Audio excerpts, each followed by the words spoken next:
the clear, long-drawn screams of a female voice from the carriage window. We all advanced in curiosity and horror, me rather in silence, the rest with various ejaculations of terror. Our suspense did not last long. Just before you reach the castle drawbridge, on the route they were coming, there stands by the roadside a magnificent lime tree. On the other stands an ancient stone cross, at sight of which the horses, now going at a pace that was perfectly frightful, swerved so as to bring the wheel over the projecting roots of the tree. I knew it was coming. I covered my eyes, unable to see it out, and turned my head away. At the same moment, I heard a cry from my lady friends, who had gone on a little. Curiosity opened my eyes, and I saw a scene of utter confusion. 2 of the horses were on the ground. The carriage lay upon its side, with 2 wheels in the air. The men were busy removing the traces, and a lady with a commanding air and figure had got out, and stood with clasped hands, raising the handkerchief that was in them every now and again to her eyes. Through the carriage door was now lifted a young lady, who appeared to be lifeless. My dear old father was already beside the elder lady, with his hat in hand, evidently tendering his aid and the resources of his schloss. The lady did not appear to hear him, or to have eyes for anything but the slender girl who was being placed against the slope of the bank. I approached. The young lady was apparently stunned, but she was certainly not dead. My father, who piqued himself on being somewhat of a my father, who piqued himself on being something of a physician, had just had his finger on her wrist and assured the lady, who declared herself her mother, that her pulse, though faint and irregular, was undoubtedly still distinguishable. The lady clasped her hands and looked upwards, as if a momentary transport of gratitude. But immediately she broke out again, in that theatrical way, which is, I believe, natural to some people. She was what is called a fine-looking woman for her time of life, and she must have been handsome. She was tall, but not thin, and dressed in black velvet and looking rather pale, but with a proud and commanding countenance, though now agitated strangely. Who was ever being so born to calamity? I heard her say with clasped hands as I came up. Here am I, on a journey of life and death, in prosecuting which to lose an hour is possibly to lose all. My child will not have recovered sufficiently to resume her route for who can say how long. I must leave her. I cannot, dare not delay. How far on, sir, could you tell me is the nearest village? I must leave her there, and shall not see my darling or even hear of her till my return, 3 months hence.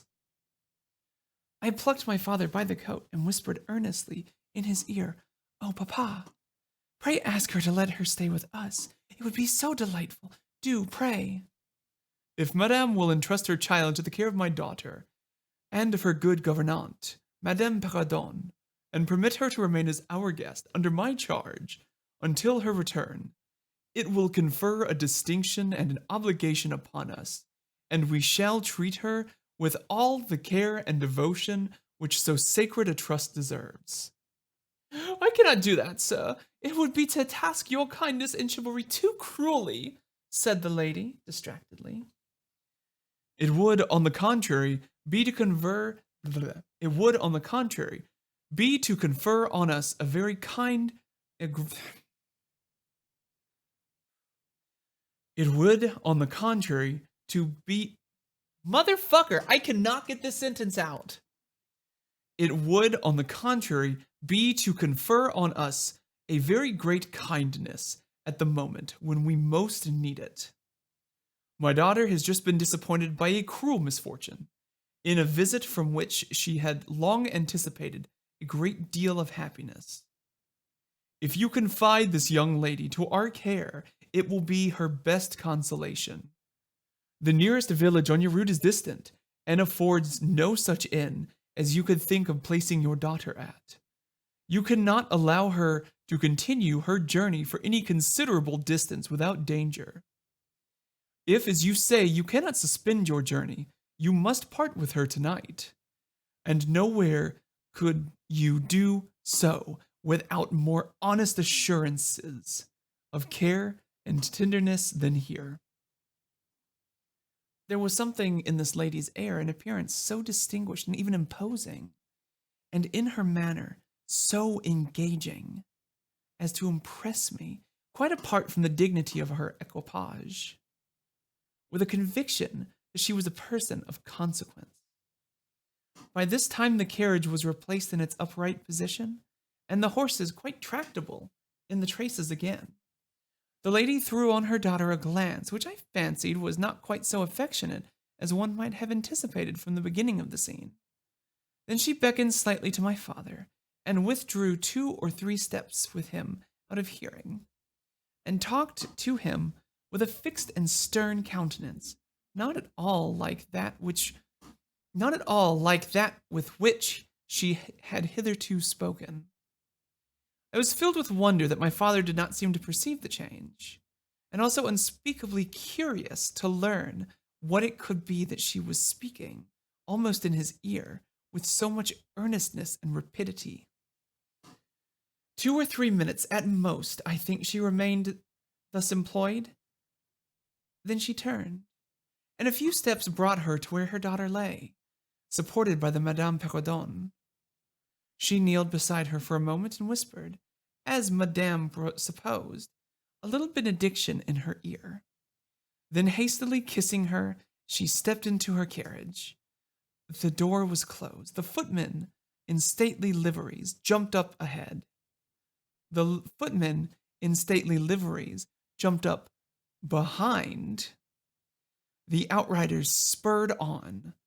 The postilions cracked their whips. The horses plunged and broke suddenly into a furious canter that threatened soon to again become a gallop. And the carriage whirled away, followed at the same rapid pace by the 2 horsemen in the rear.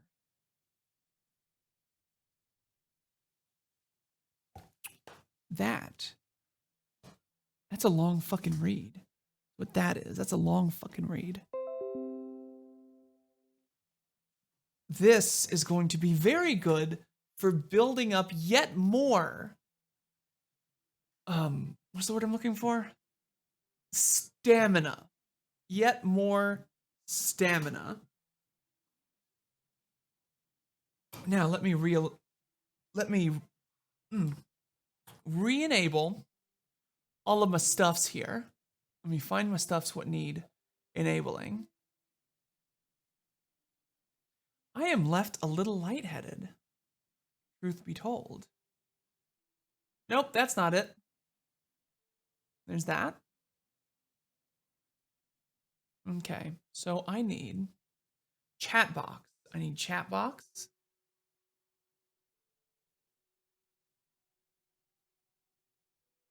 I need... There's chat box. I need this back. I need that back. I need that back, that back, and that back.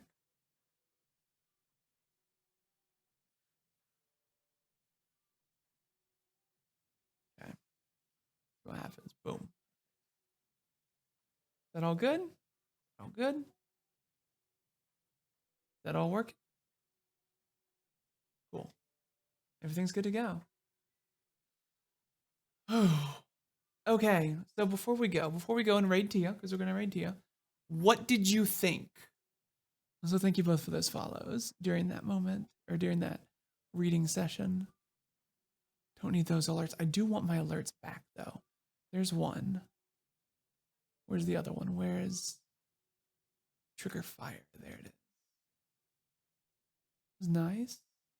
Good. It was a good practice. Oh. And now I am probably going to go work out a little bit.